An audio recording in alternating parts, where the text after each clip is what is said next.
Tihei te wini, tihei te wana, tihei te ore, tihei e Māori ora. Ko papatūnuku te whaia, te whenua, te tūranga o te iwi. A te whare e tū nei, tēnā koutou, tēnā koutou, tēnā koutou katoa. Ngā mate, tēnā koutou. Haere, haere, haere ki tō koutou waka. Api te hono tātai hono, te hunga mate ki te hunga mate, api te hono tātai hono, te hunga ora ki te hunga ora. Ka huri ngā kānohi ora, ka huri ngā mihi atu ki a koutou katoa, ko te kaituhi a Lyndy, tēnā koe, tēnā koe, tēnā koe. Nau mai haere mai ki te kaupapa nui o tēnei ahi. Ngā iwi o tēnā iwi, nohea, o tēnā motu, kauni ngā mihi atu ki a koutou katoa. Tēnā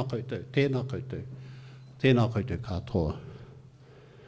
O tēnei te wiki o te reo kukiairani. Kia ora ana tātou katoa toa. Greetings and welcome to you all. This room this evening is so full of mana. Even the building that we are in has a very, very rich history of people who have stood up against the structures that disempower people and disvalue people. This is the space we're in, and these are the people, the souls we acknowledge in this space today.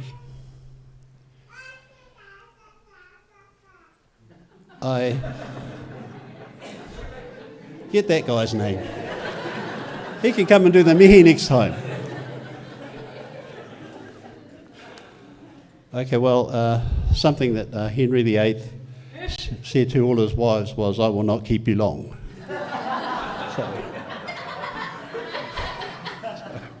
So I hope I will do that, achieve that today.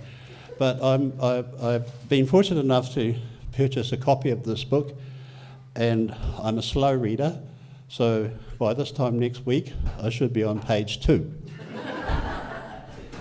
But I just want to say something about this book, and probably the best way I can say it is taking a metaphor from my own cultural references. In the island of Samoa, we have what we call Aotearoa. It's a very finely woven mat, and traditionally it is only given to people of great mana, and the mat itself has its own mana. The finer that mat is, the greater the mat, or the mana in the mat, and the greater the mana that is bestowed on the person who receives the mat. There are all these fine fibres that are brought together over many, many hours and weeks to produce one of these taonga, these mesinas.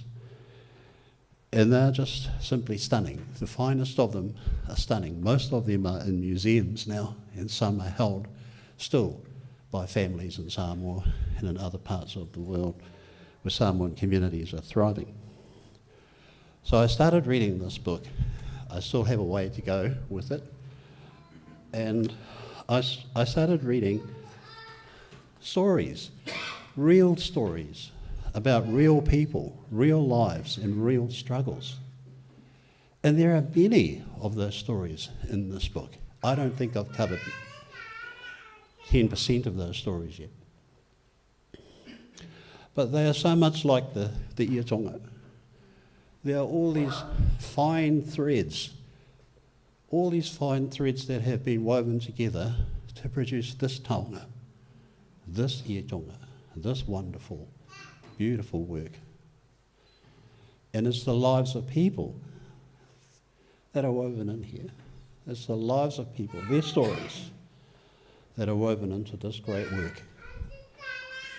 These are the threads that mainstream New Zealand regard as insignificant.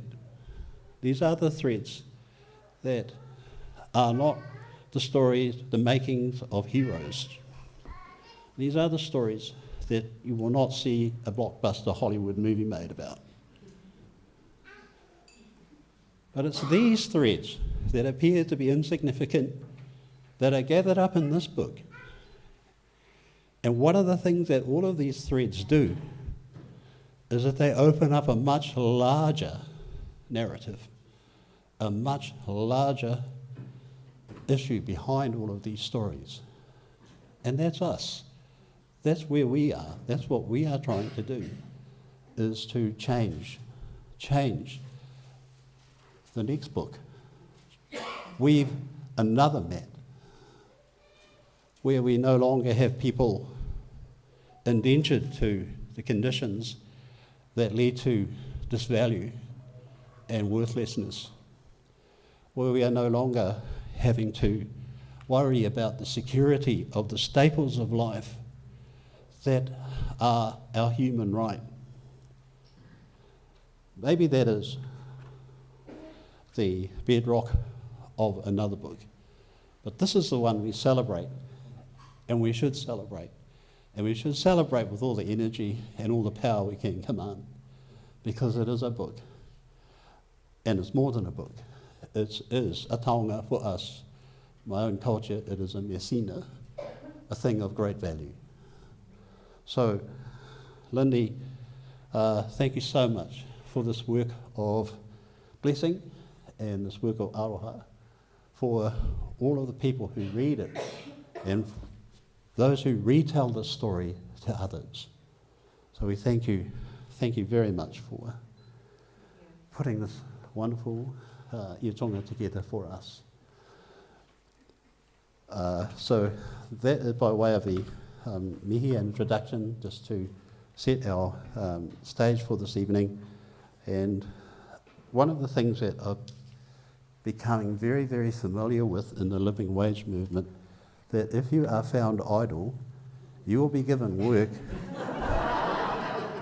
to do without you necessarily knowing that you're the one that's going to be doing the work. So that's something I have to do as well today, or this evening, is to talk about some of the things that the Auckland living wage movement here in Tāmaki Makaurau are working on at this moment. And certainly we are looking for a win on the things that we are working for. So one of the long or protracted campaigns that the Auckland living wage movement has been involved in is our work with the City Council and getting the City Council to become an accredited living wage employer. So just a brief update on all of that. Oh, sorry, something I should have mentioned right from the beginning is that my name is Aotearoa. And I'm the co-chair of the living wage movement Tāmaki.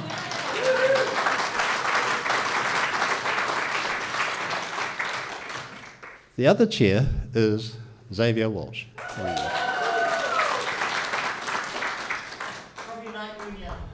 Yes. Yes, so that's who is standing in front of you right now, and I also am from the community stream in the living wage, and my community is the Polynesian Panther Party. So, thank you. One of our members sitting here is Associate Professor Dr. Maladi Anai, who's supporting us here this evening.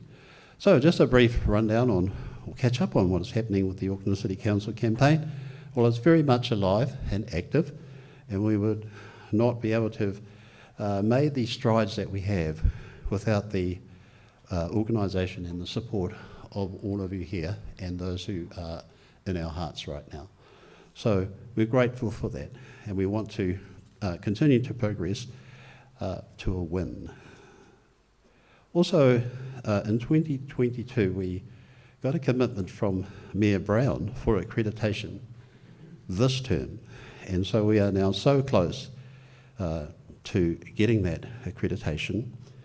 And if you want to know more, chat to our organiser, sitting there innocently, and who doesn't want to be acknowledged right now, Seisa Unga.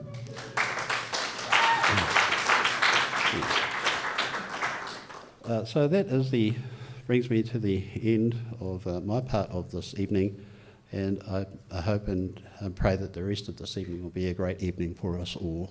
Thank you.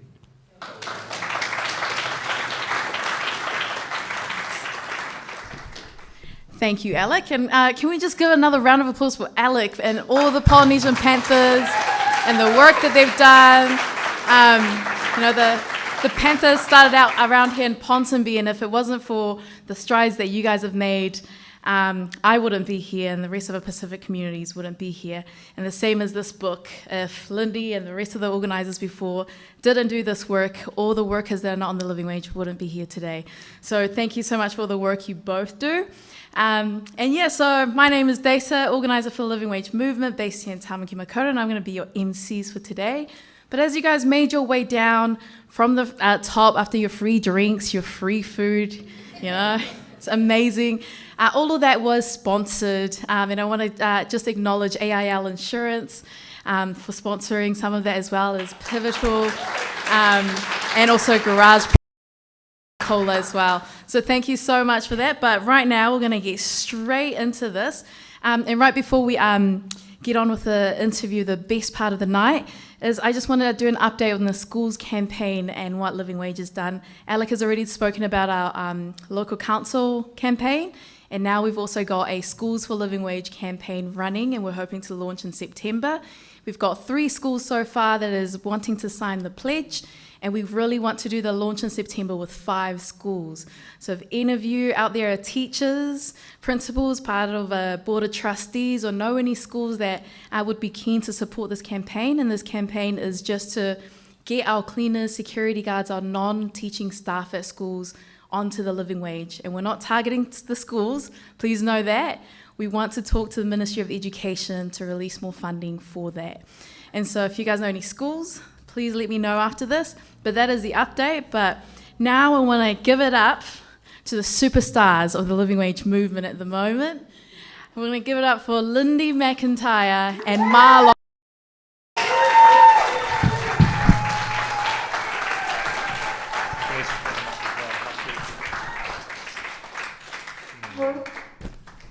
Kia ora, just get your mic, Lyndy.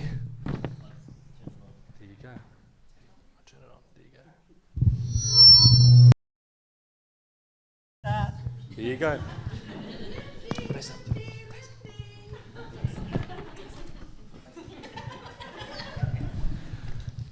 Tēnā koutou katoa, ngā mihi kia koutou mō o tautoko I tēnei pō, mō tēnei kōrero, mō tēnei pukapuka. Kia ora koutou, my name is Marlon Drake. Our lead organiser of Te Ohu Whakawhanaunga, Tāmaki Makaurau. Very much the child of the living wage movement, I would say. Sure. Yeah, I better see all of you at the next action, eh? Clapping, okay. And who do we have here? Working? It's working to be here. Working? Yeah. Kia ora koutou katoa. E mihi ana ki te kaikarakia, Alec. E mihi ana ki ngā tangata whenua, Ngāti Whātua me Tainui Waka. E mihi ana Desa. Tēnā koutou katoa. Ko Lyndy McIntyre ahau, he tangata tiriti ahau, no Kotarana, no Ingarangi oku tipuna, no rewa tēnā koutou katoa. I'm Lyndy, and the name's correct up there. So thank you, Paul. Yeah, it's right now. It's just a little matter of the book, is called Power to Win. So that's the spelling out of the way.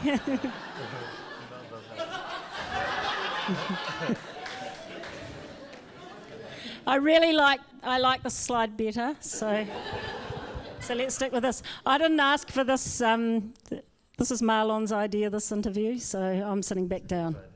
Kia ora. It's Paul's idea. It's a great idea because we want to hear from you. The first time I ever heard about living wage movement, I was 18 years old, starting with a story, because if you know the movement, this is how we start.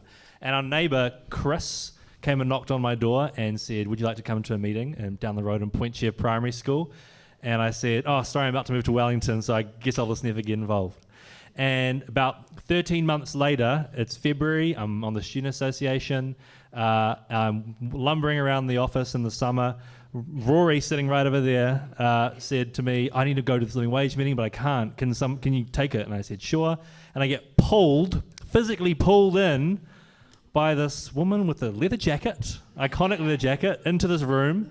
And there's an academic, a cleaner, a security guard, and a union organizer. And they all walk into a bar. And then there's Lyndy and myself and another colleague at the time wondering, what the heck is this thing?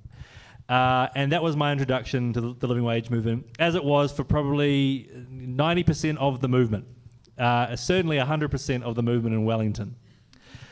So it's a real privilege and honour to be here interviewing my mentor for all of you to hear. The first question I have for you is, where did this all start?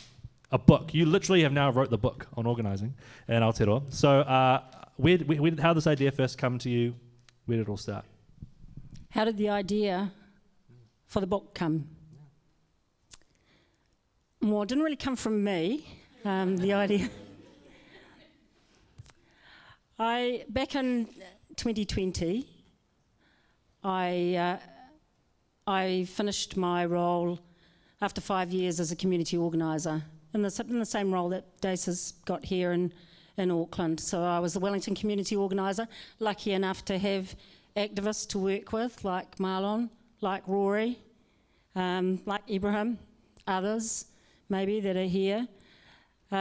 So that was my job, and I was looking forward to, I was getting on, I was looking forward to time on the beach and a bit more swimming, reading, that kind of thing, like you do when you're nearly 70. And so I was on the beach, and I got a phone call from Annie Newman. And just like the call that Marlon used to get from me. And Annie said, you're probably thinking of something you could do now, or words to that effect. How about documenting the story of the living wage movement?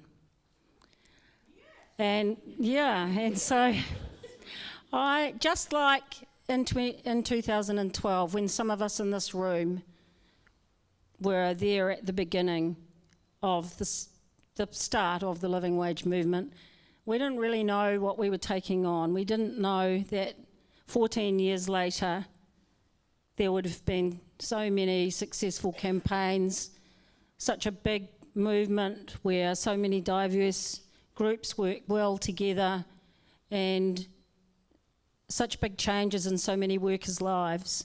So we didn't really know that in 2012, but we got started. Well, I think we thought in 2020 that writing a book was a bit like writing a leaflet, and we were really used to doing that. That was something we knew how to do. So that's how the idea came to me, and I guess we just pushed on and did it. Like lots of you are union organisers, campaigners, and other social justice work and lives. You just push on and do it, and next thing you know, 4.5 years later, because it does take a bit longer than you think, Power to Win was a book. So that's kind of how it happened. Thank you, Annie. Thanks, Annie.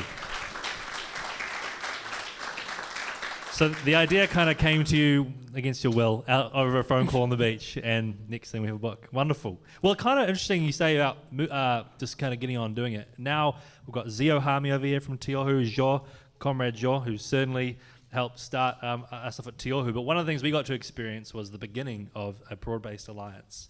And we're lucky we had support, training, mentorship, a legacy from you certainly, and Annie of course there. And so thinking back on your time at the early days of the living wage movement is kind of terrifying to me. So I'm interested to know, what was it like in those early days, this new thing, relational community organising, all this random stuff. What was it like in those early days? I'm going to stand. I'm not comfortable sitting Go down for it. any longer. It's okay. It's too exciting.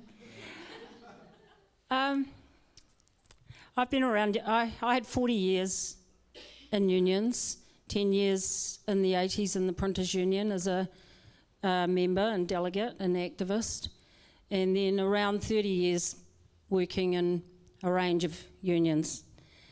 And then 5 years in the living wage movement as a community organiser. And I guess I was part, as others in this room, Annie and others, was there in the very beginning when we started the living wage movement. So was Susan Adams and David Hall and others from faith groups in the community. And I don't mean to miss anyone out, but there were many people. Leonie was there very quickly from the Auckland Women's Centre, fabulous member organisation. And so it was fantastic I've had a really rich, long, wonderful working life in unions, and that's been really great. But to be working with so many different people from different organisations, bringing different strengths and building power in a way that was all of the union power that we had, and on top of that, all the other people who also cared about poverty and inequality for workers in Aotearoa. And so that's what it was like, and still is like. And it was the thrill of uniting around a common goal, because of course unions don't have a monopoly in caring about poverty and inequality, even though we do passionately, because I am very much from the union stream. It was building, it felt very exciting to be building something new. And anyone who was there at the launch in May 2012, and some of you in this room were, Carol Beaumont, not shaking your head, nodding your head. That was such an exciting, wonderful way to start the living wage movement. But it was very much based on reaching out across diversity and working together with people and organisations that weren't necessarily the people that we had worked with before. And that's what's been the power and the strength of the movement, and it's worked. So I hope that's answered the question a wee bit. Very much so, thank you. As Alec mentioned earlier, I'm going to stay seated, by the way, because I'm massive, you can all see me. There's that book is chock full of stories, and there's probably, I think you said, only 10% of the different stories which are woven through the movement. And this is probably impossible to do, but I am interested to know what is one story from the living wage movement, in your time, the living wage movement, that really stands out for you. Okay, I'll try and be quick. One story that I've already told that really stands out for me was the launch, because it was really the start of something, and it was such a powerful day. And it was, who's that guy, the rapping reverend? Yes, yeah. He was Muapua, and he was rapping and jumping around. Yes, Strixon Pua, and he and Wesafili Unasa was singing She Works Hard for Her Money, and everybody got up. Everyone got up and started, sort of singing and dancing. So, but that's not the story.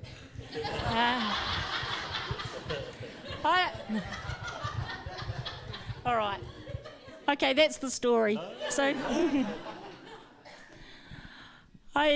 you were talking before, Alec, about the Auckland Council's campaign, and I know that is really close to victory,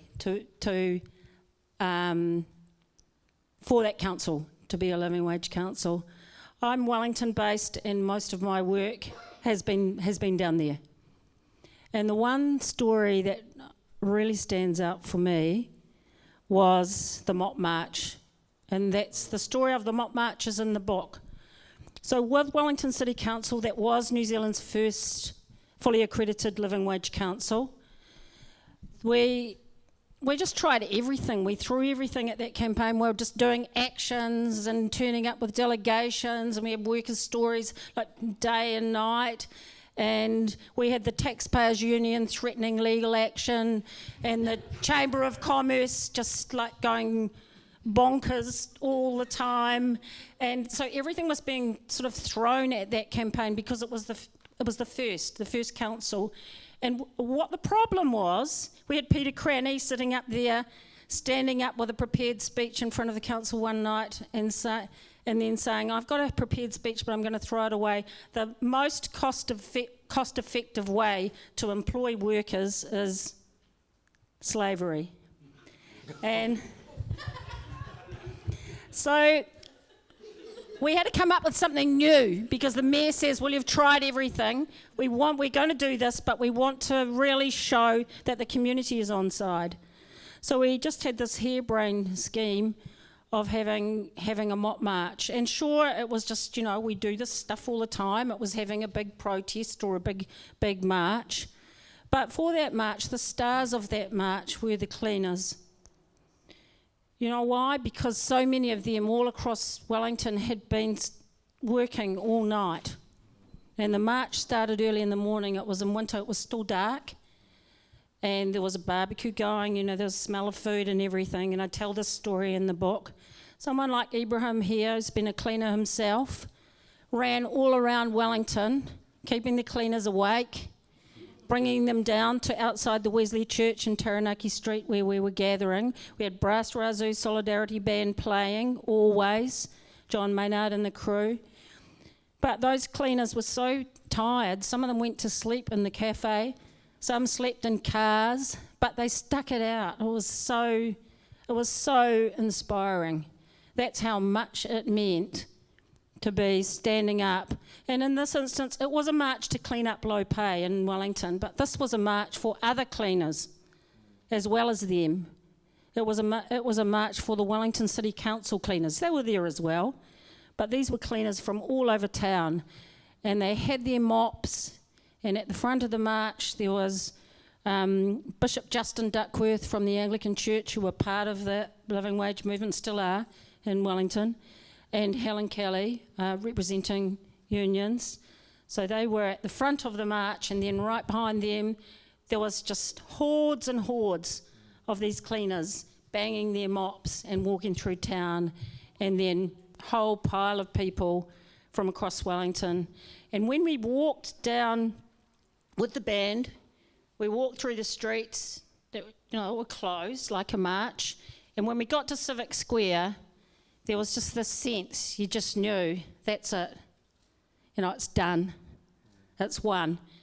And the councillors and the mayor that were there then did what they wanted to do, which was go in knowing that there'd been such a demonstration, such a public demonstration of what the people of that city wanted, that they wanted to live in a fair city, that they went in and they voted.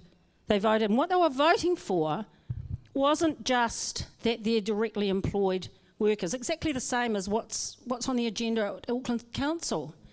It wasn't for the directly employed workers who were already on the living wage or higher. It was for the contracted workers, the lowest paid workers in that city, who were on the minimum wage or just a few cents higher than that. So the security guards, the waste workers and the cleaners. And from that day on, the vote was made and that was won. So that's one story that stands out, but there's a lot more in... Kia ora, paki mō tēnā kōrero.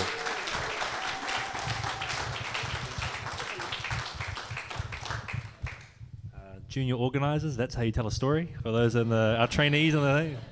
Kia ora, Lyndy, thank you. Mario, you can't leave now. Come on, Murray. We must be going over time. No, not at all. Well, one more question anyway. One of my favourite things about the living wage movement is we get wins, and that separates the living wage movement from a lot of other campaigns and organisations. And it's a powerful thing, especially in a time like this where it seems like we can't get wins so easily. And with that in mind, I guess the question I have for you, last question I have, is what are the lessons for civil society, for those who want to make change in their community, for those who want to practice their faith in a way, for civil society, union movement, churches, faith groups, communities? What are the lessons that we can take from the living wage movement? There are so many. Well, I can only really share the lessons I've learned, and which I've shared with you really already, which is how powerful it is to work, to reach out across diversity and build alliances, like intentionally set out to build power with a whole lot of people who care about the same goal, but we haven't worked together necessarily with before. And I guess for me, what's one thing that's been really great has been working with faith groups. And that's my mentor was a nun from the US, and she was a really powerful influence in my life in the living wage movement, Sister Mary Beth Larkin. And so the book is a tribute really to her. But I think that's a lesson that I've learned. I think in all the struggles that we fight today, and there was someone here before with was Barry Lee, with a Palestine solidarity shirt on. We have these justice struggles to fight. We have in our own countries the fight to honour the treaty and to hold on to the gains that we have. And we have a whole lot of things happening to workers, a whole lot of things happening to women. And so we know when we see, we see 20,000 people marching down Queen Street for the environment, we know somebody's doing something right. And that's people, a whole lot of diverse people getting together and being on the same page. So people power, those words are over and over in the book. Everything that's been won, and a lot's been won, in corporates and in local and central government and in small employers that have led the way, and NGOs. So there have been a lot of campaigns won, and living wage campaigns. But it's those of us, and Sue Bradford's here, and I want to thank you, Sue, for your words on the back of my book. I mean, a lot of you in this room have, we've struggled together, and it's lovely to have Camilla here, Belich, the Labour spokesperson for industrial relations. It's just so important that leaders and workers and everyone reach out across diversity, and that we work together, because that's how we build power, and without power we won't win anything. So I think that's what the book's all about, but isn't really saying that. I hope the stories speak for themselves more than I can. Amen to so that. So thank you. Thank you. Take a seat.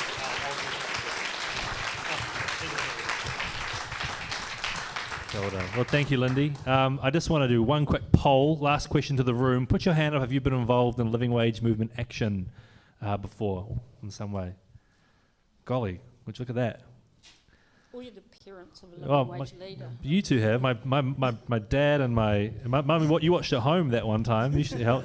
Anyway, I wanted to do that because the thing that I love the most about the living wage movement is the fact that it's not just on a banner or a piece of paper or a press release. It is people. Whole lot of people. And Lyndy, I'm glad that we can honour you tonight. And I'm not going to make it all about you because I know you hate that. And there are many people who have helped set this movement up and put work into it. And absolutely. But tonight we want to acknowledge you and thank you for your role and your legacy. And in this room we have organisers, back when you were doing it, I think it was just you and one in Auckland, and now there's like Was Diana, and she is here. yeah, there was two positions. I think we're back in the day, and now we've got like 8 organisers doing community organising around the country, and so on behalf of us, thanks for giving us a job by starting this stuff, and on behalf of everybody here, all of us who are part of the living wage movement, thank you for gifting us this taonga, and I'd like now to invite Ibrahim Omar to launch the book. Harama Ibrahim.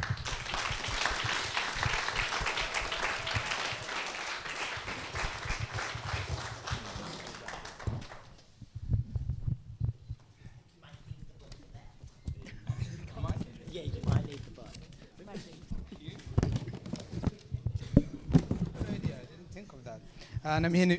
Namihinu ke kota katoa. Assalamu alaikum.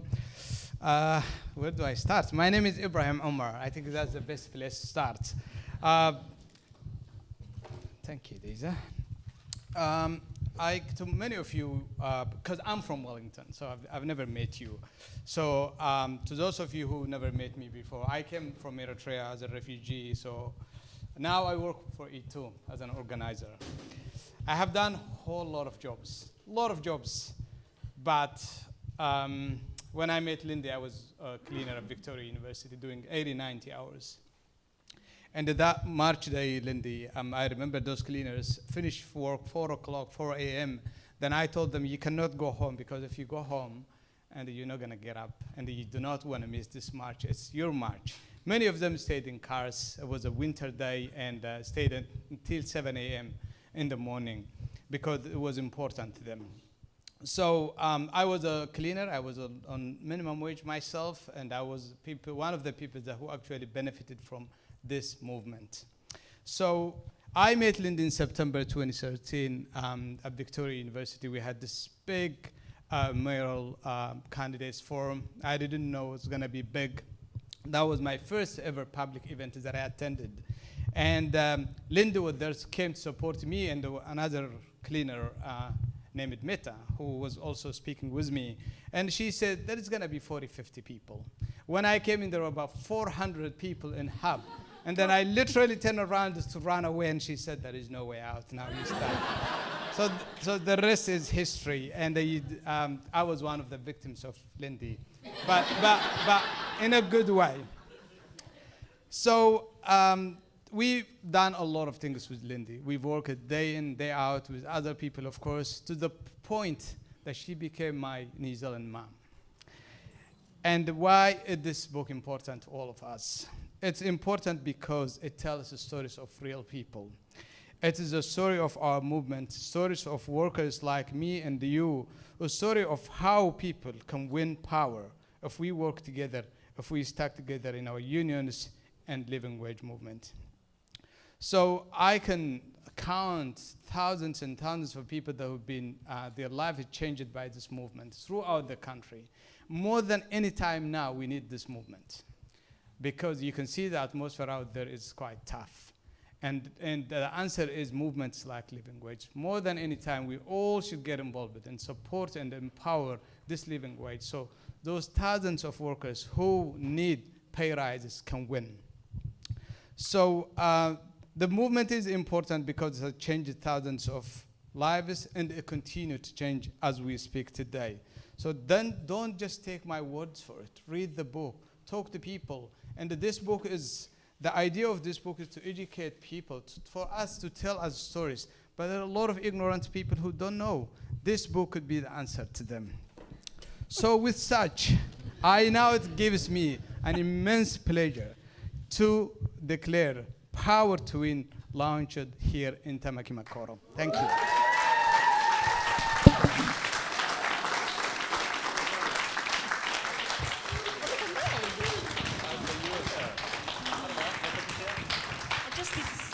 There's some people we need to acknowledge. Yeah. Maybe hold the book up too. Yeah. There's just a couple of people we need to acknowledge before we finish. And so I'm going to just grab this time right now. I thank you, Paul and the Fabians, the Working Women's Resource Centre, Trades Hall, my union, ETU, which I'm a proud life member. But obviously all the unions that are here tonight and the faith groups and community organisations, the member organisations, the leaders and the activists in the living wage movement. So thank you. I want to thank my publisher, because I've got one. Otago University Press, they've been amazing. Support them, they're brilliant. I want to thank the Women's Bookshop for being here tonight. Carol, great job. I'm sorry I wrecked a book, but I'm replacing it. But thank you to all of you. And Paul. Just at the end, I'd like to say something about the other events that are on here. Yeah. And now I've lost my train of thought, but there are... No. I just want to make sure those acknowledgements are made. And I've got one special thanks, and that's to... Who would have believed that I've been a media person, as you know, a comms person for a lot of my working life. And I want to say a special thank you to Penny Hartle, who's with us tonight. Stand up, Penny.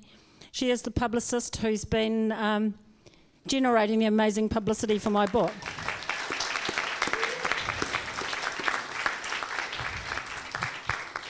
So thank you. And I really hope that covers everyone. And Daisa and Marlon for organising tonight. And I know I'm not your mother, but I have acted like one for the past few days. Not that mothers aren't good, because we are. Just keeping an eye on things. This is the Fabian facility. Go online, NZ Fabians. We've got 7 events coming up, very similar to this big book. Oh no. For Carol Holland. And we've got other events coming up. The France versus England, an analysis of various speakers. Just go online, NZ Fabians. Thank you. Awesome. Kia ora, Paul, thanks. Thank you so much. Everyone, let's give them another clap offering, and thank you so much for that. So good to hear all the stories and what's actually, what Alex said, what weaves the book together. And so our night has come to an end. And so just as before we end it off, I just want to remind people, if you haven't bought a book, it's still upstairs. Go upstairs, buy a copy or 2. Buy one for yourself, buy one for a friend. And there are still drinks upstairs as well. So mix, mingle, talk amongst comrades as well. But that is it from me tonight. I'm going to pass it on over to Alec to close us off before we make our way upstairs. Thank you. I'm just aware that this evening there are many sacred paths that are converging here on this week. And there are many different faiths streams that converge here this evening. So it's appropriate that we do offer a benediction for this evening. And so one of the things I do when I'm not doing this is that I'm a reverend for the Presbyterian Church, so it seems appropriate that I should offer a prayer. So let's pray. God of our understanding, we thank you for all of the goodness that you give to us and the amazing ways that goodness comes into our lives. We thank you for people like Lyndy who have taken actions when actions needed to be taken, who stood up when standing up needed to be done, and also gifting to us this great taonga, this great story of stories. We hope that when we read it, that we continue to have conversations around it, and that it disturbs us, convicts us, and motivates us and inspires us to keep on the journey of bringing equality, equity to the lives of many people who need it in this country. So as we go from this place, may we know your peace in all the things that we do, all the conversations we have, and in the daily grind, whether it is exciting or dreary, that we might give thanks and find joy in all of these things. These things we ask in your name. Amen.